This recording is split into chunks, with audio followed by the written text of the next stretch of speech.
sur la corruption, non, je me permettrai jamais de dire que le monde politique est corrompu. Hein.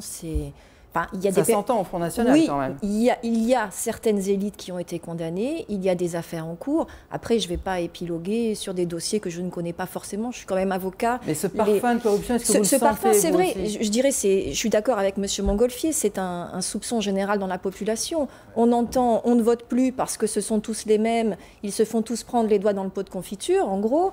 Et aussi, on ne vote plus parce qu'ils nous promettent des choses qu'ils n'appliquent jamais quand ils sont élus. Et ça, c'est un gros problème. C'est vrai qu'il y a une espèce de défiance à l'égard des hommes politiques qui est injuste parce qu'on n'est pas tous comme ça. Moi, je ne me suis pas engagée pour tromper mes électeurs.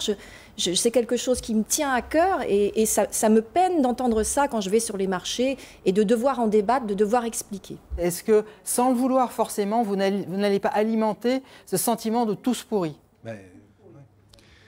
Oui, mais vous avez raison, il ne faut plus parler de rien, mais il va falloir aussi que les chaînes de télévision obscurcissent les écrans, que les radios coupent le son, qu'on ne parle plus de rien.